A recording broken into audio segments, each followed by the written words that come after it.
Ours was kind of similar, where if you're feeling down, you said you can't rely on people, but we sort of thought more on the positive side, where if we're doing our jobs well, it's people with a full tank, we can actually help other people out of that thing, so we all rely on each other to bring each other out of their empty tanks, and that helps them with their self-esteem and really depressed and all that stuff, all that stuff. Thank you.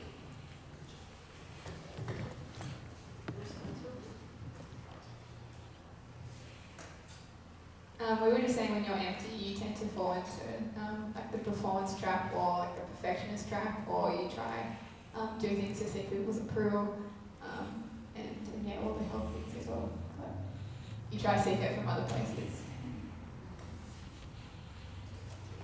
So, just really quick, if you don't know what the performance trap and things are, it's when you feel like you need to win people's affection and their approval, so you do things, whether it's in line with how you are as a person, but you just do things to make people like you.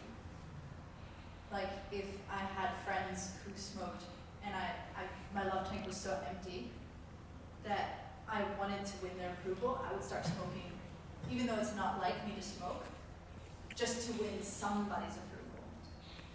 It's things like that.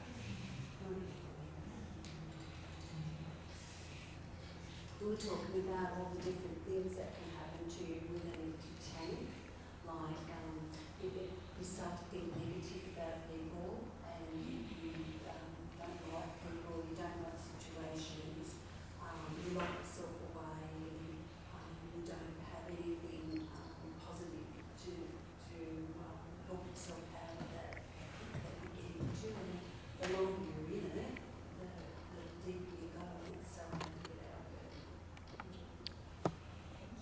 Yeah, that's super true. Yeah.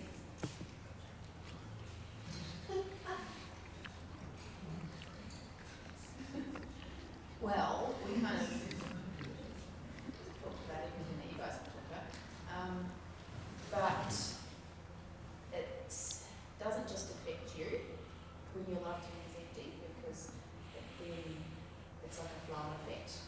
If you're feeling down the dumps and you're feeling horrible about yourself and nobody loves me, then that's going to affect your perception of what you think people think of you, if that makes sense. They're really accurate, and then you can be like, I don't want to help people, and everybody thinks me blah, blah, that sort of thing. It leads to a lot of self-deprecation, talking horribly about yourself. It can leave you feeling, like you guys are saying, it leaves you feeling miserable. It leaves you feeling empty, depressed, worthless.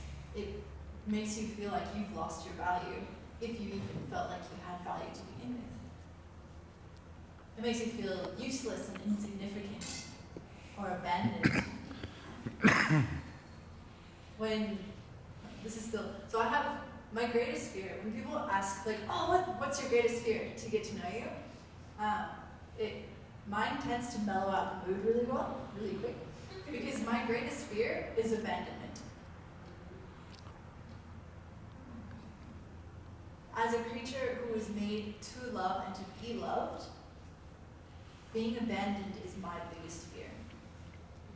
And it's amazing that we have a God who tells us that He will never forsake us, He will never leave us, He will never abandon us.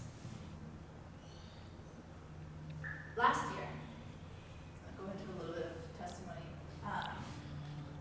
Last year, I went through serious depression because I had an empty love tank. Living in Thailand, so I'll give a slight background to it. I told you guys that I come from a touchy-feely family. So my top love language was physical touch. And then I moved to Thailand to be a student missionary. And I was there, and it was amazing. It was like the best thing ever. But I felt neglected in the side of physical touch because the Thai is not a culture that is very touchy-feely. They're very observant of physical space and boundaries. And it's usually quite inappropriate to hug. So I would go to church and I'd get hugs from some of the girls. And then I'd get some hugs from some of the Filipino girls, because our church was half Thai, half Filipino. And then maybe get a hug from the other missionaries. And then I went back home for about a year and a half. And I was praying about God's will for my life, and I felt that He was calling me back to Thailand. So I went there to study, and I've been there for the past 3 years. It is really, really inappropriate to hug anyone on that campus. It's actually legitimately in the handbook, the student handbook, that you're not allowed to show public displays of affection. You're not, like if you're a couple, it is honestly in the handbook that you're not allowed to hold hands. Because it's offensive to the culture.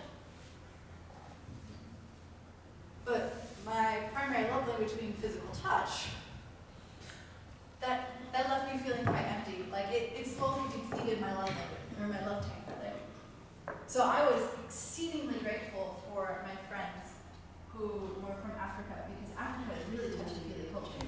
Like all of my Angolan friends, like this skirt is from one of my Angolan friends who made me feel loved the most, because he would give me hugs all the time. And that helped maintain the level of it helped maintain a sane level of love in my life. It wasn't ultra high, it wasn't ultra low, it was just kind of steady in the middle. Every Sabbath was my favorite day in Thailand, because that's the day when you get hugs. Everybody hugs you, and you just feel like, oh, I just feel so loved today. And there are a couple other cultures that do hug. Indonesians hug a lot as well. But at a certain point, it stopped happening as much, and I started falling into depression because my love tank was just not getting full. And there's other circumstances around that helped cause a really deep depression. But I started losing my value. I started losing my self-worth. And the detriment of my empty love tank was that it completely changed my primary love language. So now, right now, my primary love language is words of affirmation, because I need my value bumped up. So it's not just an immediate kind of thing, it has long-term effects. When you are full, you know your value, you know your worth. You know that you have family that loves you. You have at least somebody out there who loves you, because you have a God in heaven who created you. He sent His Son, His one and only Son, to die for you because He wants to be in a relationship with you that much. That you were worth sacrificing the eternal love of part of the Godhead. God shows us His love. Thank you, you're spot on that. And I want you guys to take a few different verses and read them at your tables. So I'll give you guys this table. 5 tables. Would you like to join my table? So you guys can take the first 3, Romans, Zephaniah, and Jeremiah. Back there, you guys can take Matthew, John, and Psalms. At this other table, you guys can take Job, Joshua, and Psalms. You guys can even take the other Job if you want. But the other John underneath it. So you have Job, this is John. Oh, scratch that. If I give you that one, then you won't have this there. You can still read it actually. It's really good. So, yeah, John to John, and then Proverbs to 2 Corinthians. So you each have more than 3. At least 3 more. You can each take one verse and then share it. Read it to the other